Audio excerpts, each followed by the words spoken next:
welcome back to my channel. My name is Selena. If you're new and have just found me, welcome.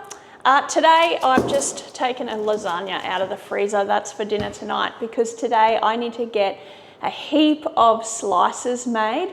These slices are going to be living in my freezer and we will go through these over the next sort of 1 to 2 months. So I'm going to get straight into it today. I'm hoping to get 6 made and I'll go through them as we progress. They are all super simple and they are all family favorites in our house. So straight away, the first one I'm going to make is an Anzac bar or an Anzac slice. And it is completely based off the Anzac cookie. So let's get straight into that one. Okay, so in a pot, I have pre-measured out 125 grams of butter. I have also got my oven on. My oven is set to 160 degrees Celsius or about 320 Fahrenheit. Depending on your oven, you may need to set at 180 or 350 if it's on the cooler side. So in a pot, I've got 125 grams of butter. To that, I want to add a little bit of golden syrup. So to your pot, you want to add about 2 tablespoons of golden syrup.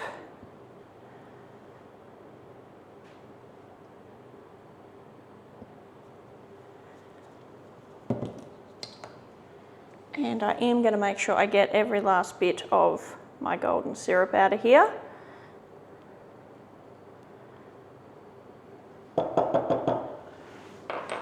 Now we want to put this on the heat and get that melting together, but before I do that, I'm just going to measure out in a small container half a teaspoon of bicarbonate soda.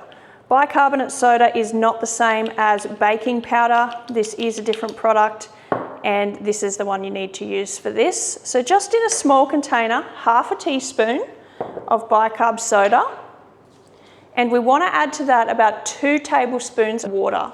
I am going to use the same measuring spoon, even though it has a little bit of my golden syrup in it, that is fine.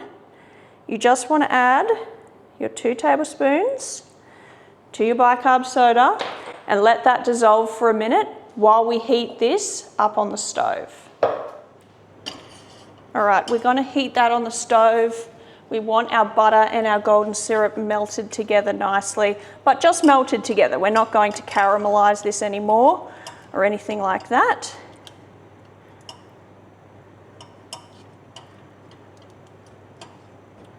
While that's melting, we can get our dry ingredients ready. I have turned the heat down really low on that so that it doesn't burn or anything while we're putting our dry ingredients together. So what you're going to need is a large bowl, and we just want 1 cup. We just want 1 cup each of oats, self-raising flour, and sugar into our bowl.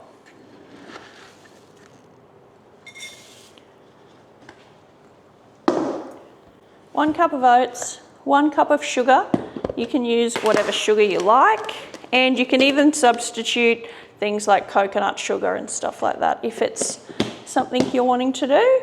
And then 1 cup of self-raising flour. I have my big bin of flour out today, so I just had to walk over there to get some of my self-raising flour. We also want to add 3/4 of a cup of desiccated coconut. And I'm just going to eyeball that because it doesn't have to be perfect. Okay. Give this a mix together.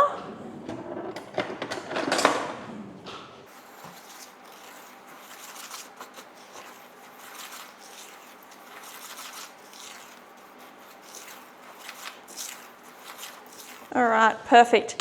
That is our dry ingredients ready to go. I'm going to check on our butter and golden syrup. So our butter golden syrup is lovely and melted. To that, we are going to add the bicarb soda water mixture. I'm just making sure that's well and truly incorporated to this.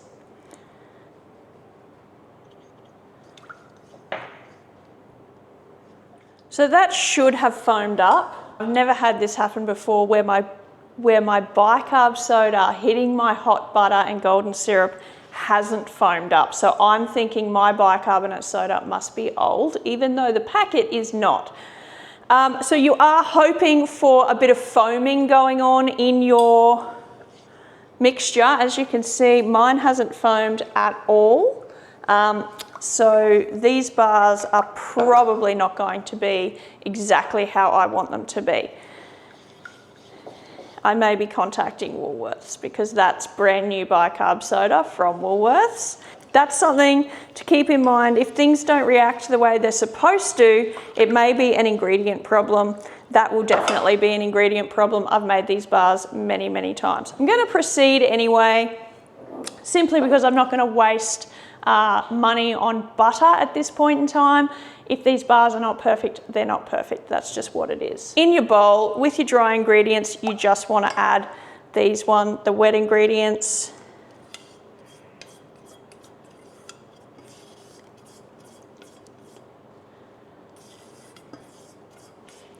Give that a good stir.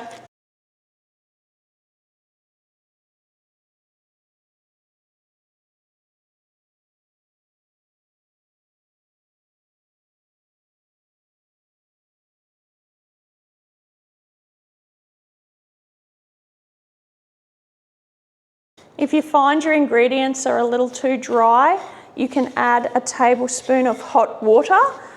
Sometimes they do need that tablespoon.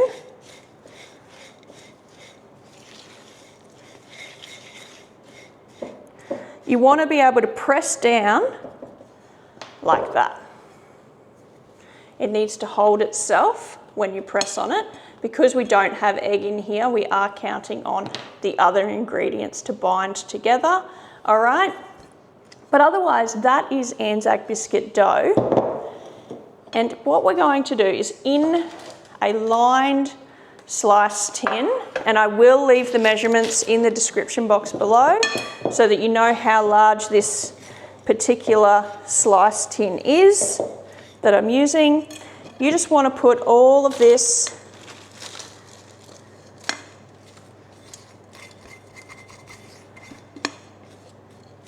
in here and give it a really good press down.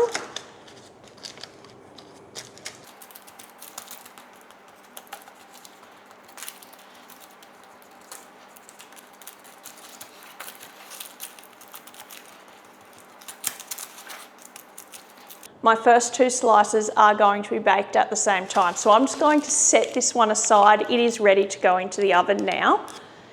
While I get started on the next one I'm going to make, which is a choc mint slice, and it is a baked one, and it's one that a lot of you, if you're Australian at least, would be familiar with having. I remember just everyone had this in their lunchbox except without the addition of mint. So it's the chocolate slice we grew up with, at least I did, and I'm adding mint to it to make it just a little bit more tasty. So in your pot, I'm going to use the same pot. I'm going to try and save myself work today by not dirtying more than I need to or washing up more than I need to. This is fine to go straight into this pot. So for our choc mint slice, I have put another 125 grams of butter into my pot. I'm going to set that on the stove, get that melting. I've wiped out my glass bowl with a paper towel just to save myself on doing dishes between each of these where I don't need to. So we're going to use the same bowl and we're going to put everything in here for our chocolate mint slice. So get your butter melted, add 1 tablespoon of cocoa. We want a cup of self-raising flour, 1 egg. We want 1 cap of peppermint extract. And I add my liquid all together. So I'm going to add the extract to my egg. I'm going to give my dry ingredients a quick mix.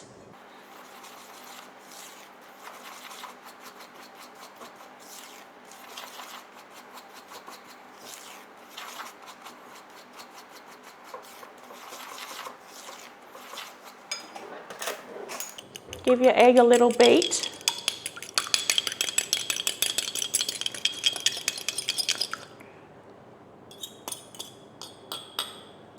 You want to add your egg and your butter that's already melted.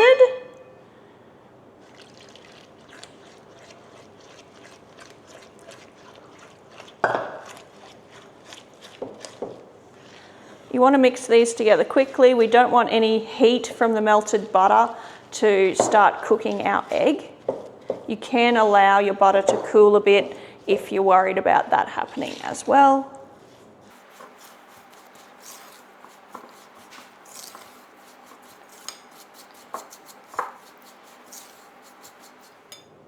Now that our mixture is well combined, there's no dry bits left in here, we're going to put it straight into a slice pan. Again, the same size as the one before. And press down evenly to cover the entire base.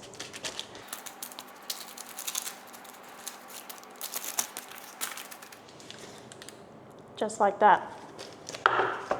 So our first 2 slices are ready to go into the oven. I'm going to put those in now while we get started on 2 different ones that are no bake slices. So while these are doing their thing in the oven, we can still be making more without needing to bake them. So straight in the oven. They're going to take approximately 20 minutes, but keep an eye on them. If your oven is running hot, they will burn pretty quickly. Your Anzac slice is the one to kind of gauge the best because it isn't brown. But yeah, keep an eye on them, and about 20 minutes in 160 degrees Celsius. So while those 2 are in the oven, let's get started on our no-bake slices. These are the same recipe, but I've changed the flavour so that we end up with 2 different but very similar bars. So we're making the lemon coconut slice using milk arrowroot biscuits. We're also going to be making a ginger lime slice, and that one's going to use some ginger biscuits. So ginger nuts go really well. You can make your own biscuits to use in this. I didn't have time today, so I am using pre-bought ones. You will need to crush your biscuits, so either using a rolling pin with a zip bag or trusty old food processor works really well for me. So we need a full packet, 200 to 250 grams, depending on what biscuit you're using. Crush these nice and finely. I'm going to make both these recipes at the same time. One I'm going to make in the food processor completely so that you can see you can make this entire recipe in the food processor, and the other one I'll be making in the bowl. I'll do each step together so you can see what I'm doing. So crush your biscuits. So that is my milk arrowroot biscuit crumbs. I'm putting them straight into my bowl. For the ginger lime slice, my preferred biscuit to use for that is a ginger nut. I wasn't able to get any yesterday when I was picking up the bits and pieces I didn't have for these slices. So this is a ginger stem biscuit. That's what it's called. I think it's got real pieces of ginger in it. Any ginger flavoured biscuit is what you're going for here. So that's the one. The ginger lime is the one I'll be making in the food processor. Okay, so our biscuits are both crushed nice and fine. I'm going to leave these in here and we'll make the rest of that with this, and this one over here I'll make in the bowl. So to that you want to add 1 cup of coconut into each. So desiccated coconut is what you're going for here, and a cup of coconut for the ginger lime.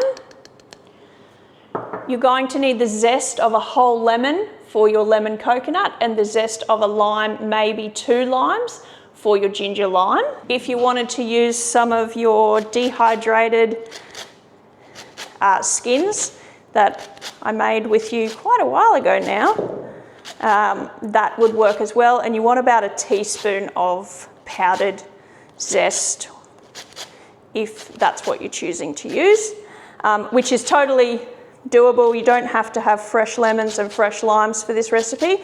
You can use bottled lemon and lime juice, and you can use powdered lemon and lime zest.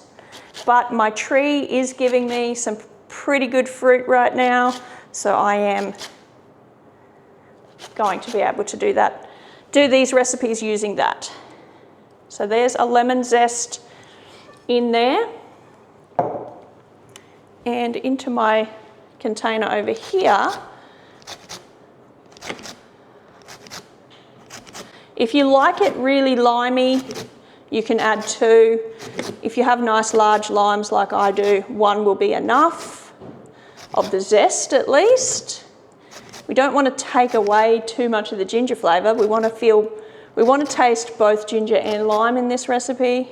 The lime zest, the coconut and the ginger biscuits all crushed up. Alrighty, set these aside. You're going to need the juice later on. We are going to need half a can of condensed milk for each of these recipes here. So this is another reason why I like to make both of these at the same time, is that I'm able to use a full can and I'm not stuck wondering what the heck am I supposed to do with the other half a can of condensed milk. So in each of these, we want to add half a can of condensed milk, and I'm going to eyeball it. You also want to add 125 grams of melted butter to each one. So I have pre-melted 2 lots of 125 grams of butter. And as far as the base goes, that is it. If you're using a food processor, put your lid on and just set that to a really slow speed, the slowest speed it'll do, or pulse it for seconds at a time. All we want to do is combine all the ingredients and get it nice and firmly held together. So I'm going to set this to my first speed 1, let that go. While that's doing that, in my bowl, I am just going to mix these together with my spatula.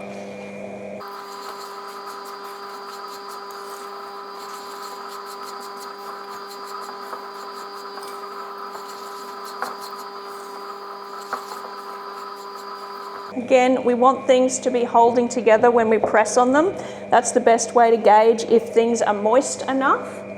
Okay, that's looking good. It's holding together nicely. I've got all the dry bits incorporated into the wet ingredients.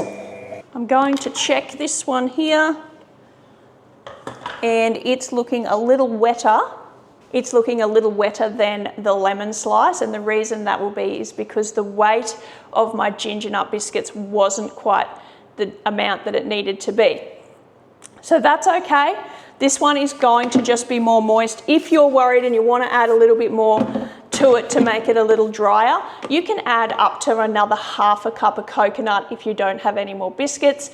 Otherwise, add about, a third of a packet of biscuits, depending on how wet the differences are. So I've gone ahead and added another half a cup of coconut to my ginger lime, simply because my ginger biscuits there wasn't quite as many in the packet.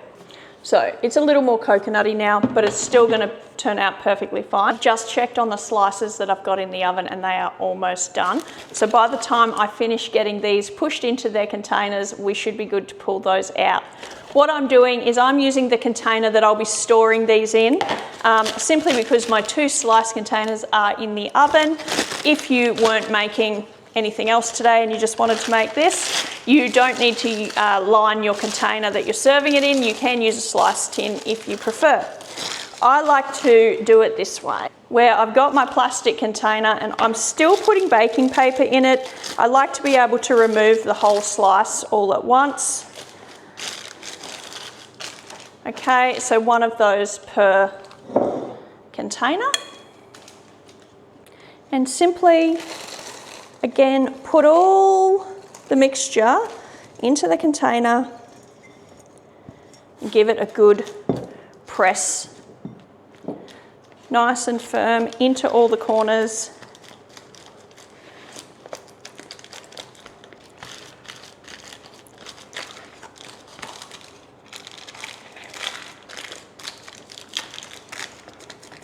Once you're happy with how pressed down they are, pop these in either the fridge or the freezer. I'm going to put them in the freezer today because I want to speed up the setting process. But if you had other things you needed to do, you could pop them straight in the fridge.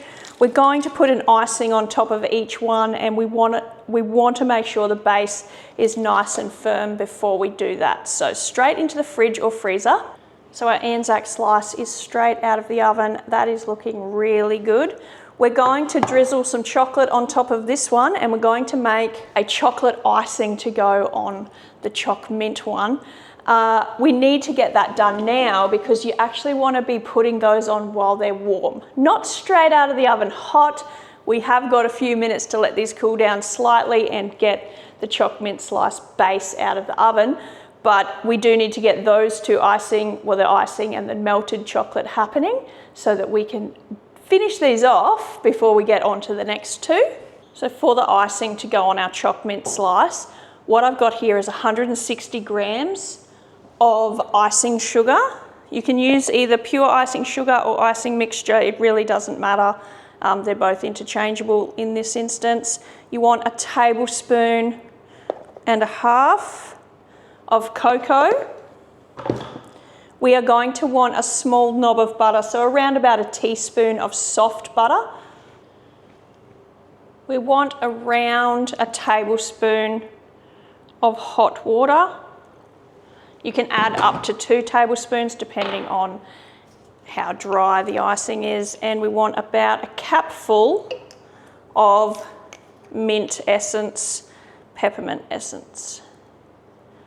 So there we go. Give those a good mix. If you need to add a little bit more hot water, you can. This doesn't want to be too runny though, because we're going to put it on a warm base. It will melt a little bit as well, which I'm going to grab out of the oven now. So there's my slice straight out of the oven. I've given my icing a really good mix, and I have added another tablespoon of hot water because it was not coming together enough. So just like that, we want to put the icing on now while it's warm, because we want the icing to sort of melt into the slice or into the base a bit.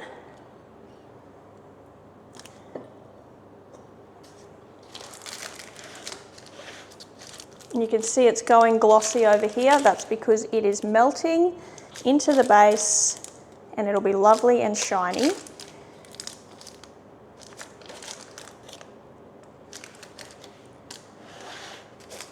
See, it's super shiny, and that's now ready to go in the fridge. You can put coconut on top if you want. I'm going to melt about 100 grams.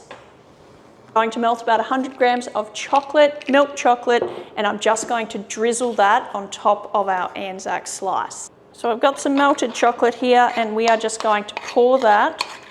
You can drizzle if you prefer. You can do this however you like. I'm just going to put it on top and spread it out.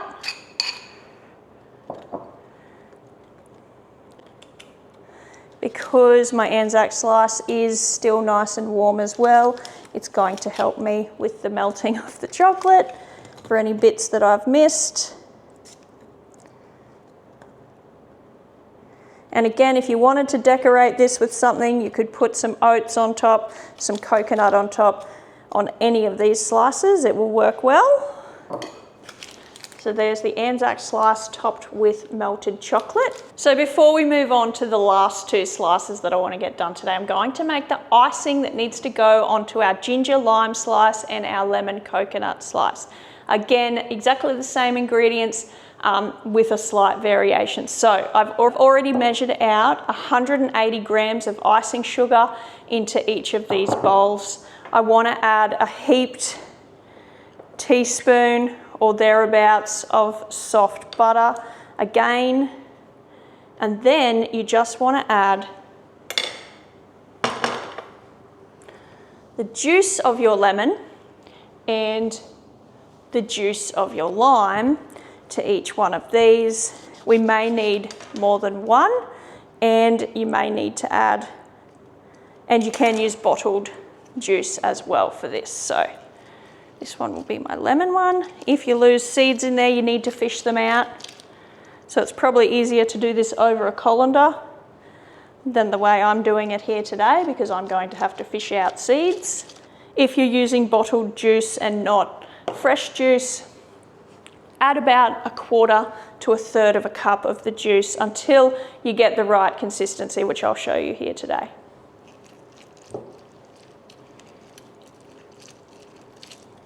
and just give that a really good stir. You don't want this to be too thin. If it is too thin because you've already added too much lemon juice, you can add some more icing sugar. You won't need to adjust any of the other quantities. If it's not thin enough, if you find that it's not sort of a spreadable consistency, which is what we are looking for, you might need to add just a little bit more of your juice. And there's a seed I forgot.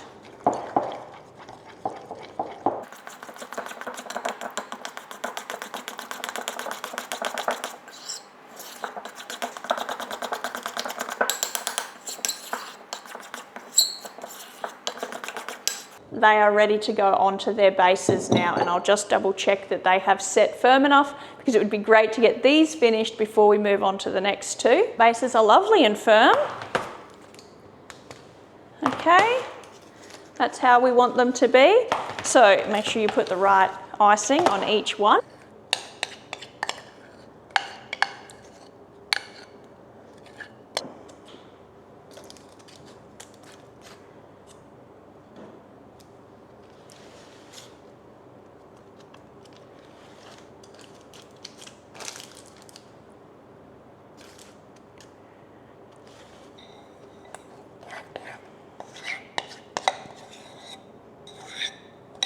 When it comes to decorating these two, a little bit of coconut on top is nice, and I also do like to add just a sprinkle of zest because it adds a little bit of colour and it helps to determine which is which if they happen to be in the fridge at the same time together.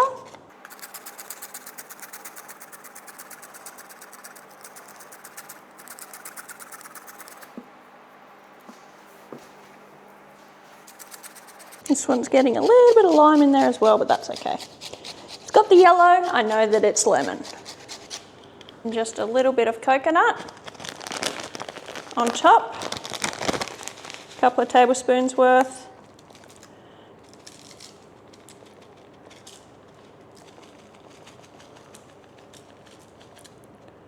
All right, lime and ginger and lemon and coconut slices. They are ready now to go in the fridge. All four of these slices that we've made so far this morning can all be stored into the fridge until we're ready to cut them.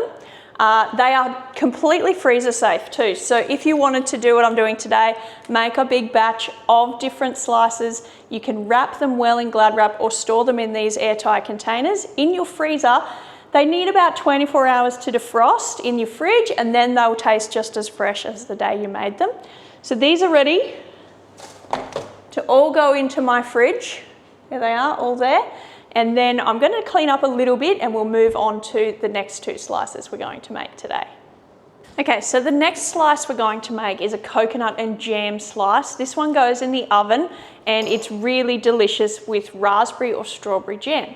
I have made this one using apricot jam and a bunch of other different flavors, and raspberry and strawberry are still my favorite. The jam I'll be making this with today is one that I made, and it is a fruits of the forest. So it's got cranberries in it, it's got cherries, raspberries, strawberries, and blackberries. So it should be delicious. You'll need about half a cup of strawberry jam or whatever jam you choose to use for this one. I'm going to make this one completely in the food processor so that you can see this one can be done entirely that way. If you don't have a food processor and you want to make this recipe, you can use a mixer. You can also use your fingers and rub butter into flour and things like that, and then just stir the other ingredients together. So it's entirely up to you how you make this one. If you want to make it, I'm going to do this one in the food processor today. So I've gotten one of my slice tins, new baking parchment paper in that. I'm just going to set that aside. My oven is still on, still at that 160 temperature. And I've got my food processor cleaned out. It's just got the blade back in it. Into here, we want to add 200 grams of self-raising flour. If you want to make your own self-raising flour because all you have is plain flour, it is a ratio of 1 teaspoon of baking powder to 1 cup of self-raising flour. I will also make sure down below I have a converter that will help for anyone who needs to change any of these measurements into cup measurements. So that's down there for you as well. To our flour, we want to add 140 grams of butter. I'm going to add 1 teaspoon or 1 capful of vanilla essence to this as well. Just because I like the shortbread base in this to have a real vanilla flavour. So that is it for this component. Turn your food processor on or pulse it until your butter flour mixture resembles breadcrumbs or sand. So I'll show you what that looks like. It has combined nicely. If it hasn't combined so well, you could put it on for another 10 seconds or pulse it for a little bit longer. Now we want to add 1 egg to this, and I'm going to add the egg with the machine running. I've got the machine running at about a medium speed if you can control your food processor at home. If you can't control it, just use your pulse button and do like a couple of seconds at a time on the go. So turn the machine on and add your egg. And that's on a slower speed, because we're just wanting to add the egg and get that all well combined together.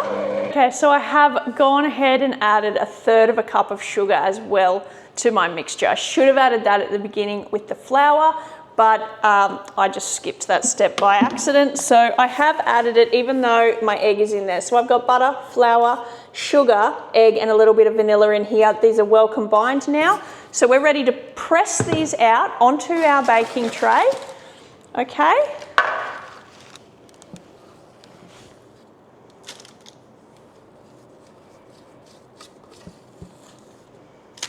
The great thing about making this particular slice in your food processor is that the whole thing actually is made in here, and you only have to do the dishes once, despite it being a layered slice, which I just think is fantastic. The less dishes, the better. So get that into your tin, press it down evenly till the whole base is covered. When you're happy that your base is even and covered, you want to get your jam. Again, you're going to need about 1/2 cup roughly of jam, whatever jam you choose.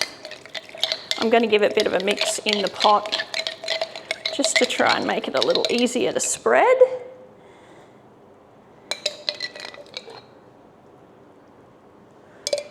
You just want to get a nice even layer of jam on top of this shortbread, okay? You don't want your jam layer to be too thick, but you do want to be able to differentiate between your coconut layer, your jam layer, and your shortbread layer. Okay, so I opened another jar of jam and I've taken about another 2 spoonfuls out of there just to get a nice even coverage. There we go. Just set that aside for a moment. We're going to make the topping now, straight back in our food processor. Nothing's getting washed. Blade back in. We are ready to go straight away into this. For the topping, straight back into your food processor, you want 3/4 cup of sugar, 2 cups of desiccated coconut,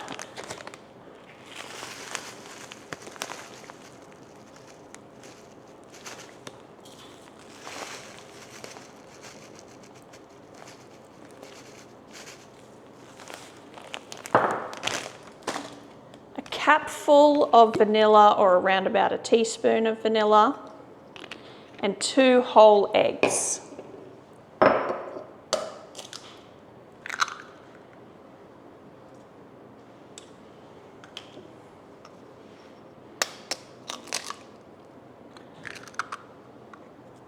And I always break my eggs into a separate container, just so I know in case there's anything wrong with an egg, I'm not spoiling the entire ingredients that I'm working with. So we're just going to give that a stir. It's only going to take about 30 seconds. or pulse it for about 30 seconds. We want all those ingredients well combined.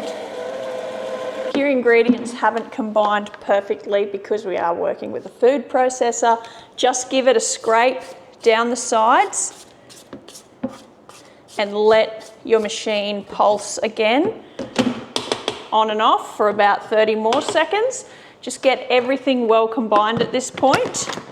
Right, there we go. That's what we want it to look like. It's very golden because I'm using free-range eggs from our own chickens, and they have beautiful rich yolks. Let's give that a stir, make sure it is actually all well combined, and it is. Looking good. We're ready to pour that onto our jam carefully.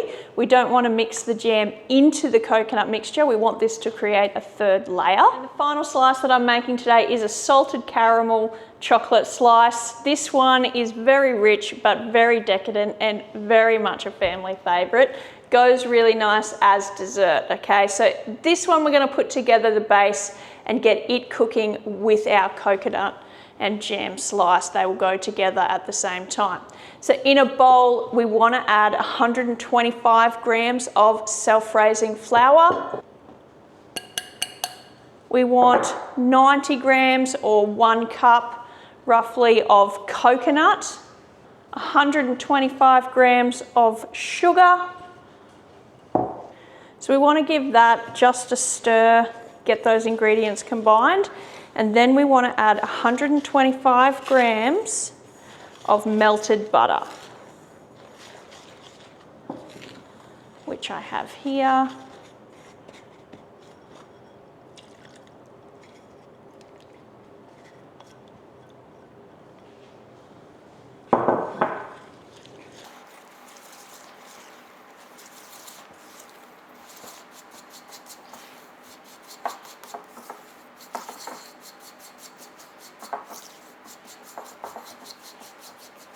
And then pop that into a lined slice tin.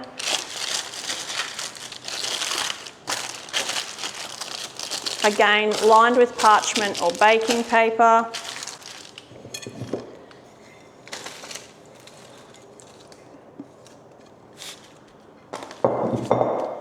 Get that well pressed down.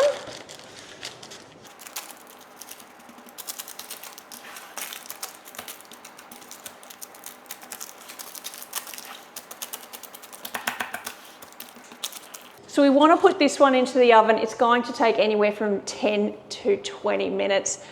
Check it at 10 minutes. All we want is a light golden color on top, because our second layer, which is our salted caramel, it's going to need to go on top and then baked again. So it's okay if it's a little under. We certainly don't want it over baked, because it does have to bake again. So into the oven, I'm going to set a timer for 10 minutes to check on this one, but I'm going to bake both of my dishes together, even though the coconut jam is going to take 20 minutes. 10 minutes and we are out of the oven. That is a perfect golden. That's how I want it to look. So I'm just going to let that set on my stove for just a minute while I get the caramel filling started, and finished, I should say, while I get the caramel filling done. I have checked on my coconut jam slice and it's looking good as well, just starting to color. So it's going to need around another 10 minutes. I'm going to get this one ready to go back into the oven, and when I'm putting it back in, I'll be able to check and see how the coconut slice is going. So in my pot, I have about 20 grams of butter. I want to add a couple of tablespoons roughly of golden syrup. I'm just a dessert spoon, simply because I can't find where I put my tablespoon anymore. So just a couple of large spoons of the golden syrup. This doesn't have to be perfect, okay? This is not going to be crucial as to this dish turning out or not, based on my golden syrup measurements. To that, we want to add 1 full can of condensed milk. All right, give that a good stir. We want to put this on the stove, continue to stir it while we're heating it the whole time, and we want it to just start to caramelize. We don't want to take this too far, because again, it does need to go back in the oven where it's going to continue caramelizing. We do want it to just start though, so I'll show you that Get this onto the stove. We have a bit of heat under here. You can use your own condensed milk for this as well, condensed milk that you've made yourself. And I just realized I still haven't shown you how to make your own condensed milk, and I will endeavor to do that soon. I do always keep some condensed milk cans in my pantry though. I don't always make it myself. Giving that a good stir. It's going to take about 5 minutes roughly to come up to the level of caramel that we want. Don't forget your salt, otherwise you're just going to have chocolate caramel slice. Because we want salted caramel, I'm just going to put my salt next to me here so that I don't forget I need to add salt to my caramel. Okay, so our caramel is thicker, as you can see. It's got some real thickness to it. All right, I've kept stirring it so that we didn't end up with any burnt bits, and I've actually used a little tiny whisk here to do that. So now that is ready to pour straight onto our base. If you don't want to make this salted caramel, don't add the salt, but because I am, I'm going to add 2 decent pinches of salt to my caramel. Whisk that in well.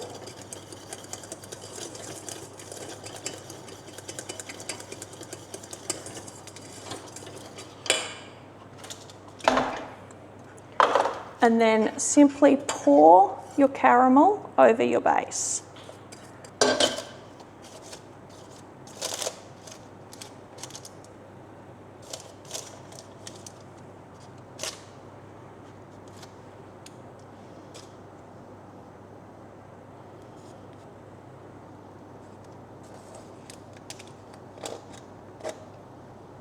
Okay, we want that as even as possible.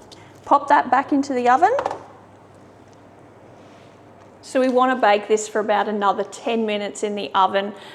We just want that to go a little further on the caramel side, but that's not something we want to do on the stove top. So I'm going to put that in the oven. I did pull out, while I was making the caramel on the stove, I did pull out my coconut jam slice, and as you can see, it's lovely and golden. It smells delicious. So I'm letting that one cool down for a bit before I put it into a container to go into the fridge. Our salted caramel slice is going to take just about 10 more minutes. In the meantime, I want to get some chocolate melted with a little bit of coconut oil, and then that can go on the top once it has had a chance to cool down a little bit. All right, I've just pulled my caramel out of the oven, and it is starting to get nice and golden, even a little more than golden just there, but that is okay. It's not burnt at all. So I need to let this cool down a bit before I put my melted chocolate on there. So I'm just going to set it aside, let it cool down, let my coconut jam slice cool down even further. I'm going to get my dishes done, some general cleaning up of the kitchen that I need to do now that I've been baking all day. And then at the end of the video, I will top that one with its melted chocolate, and I'll show you all the slices that we got made today. So what I've got here is 150 grams of chocolate, and I'm just adding a small, not quite a tablespoon, that was not even close to being to the top, of coconut oil. You can use any shortening that you like, and that is going to help our chocolate become shiny. And I've just been melting this chocolate. We want to get this fully melted. Once it is entirely melted, we can pour it onto our caramel, which has cooled down just slightly. All right, pour your chocolate straight onto your caramel.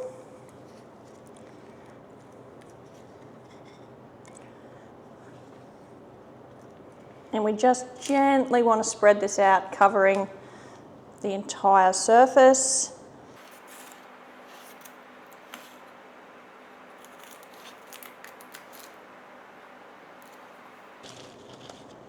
Just like that. Okay, now to make this again, salted caramel, a light sprinkle of salt all over our chocolate.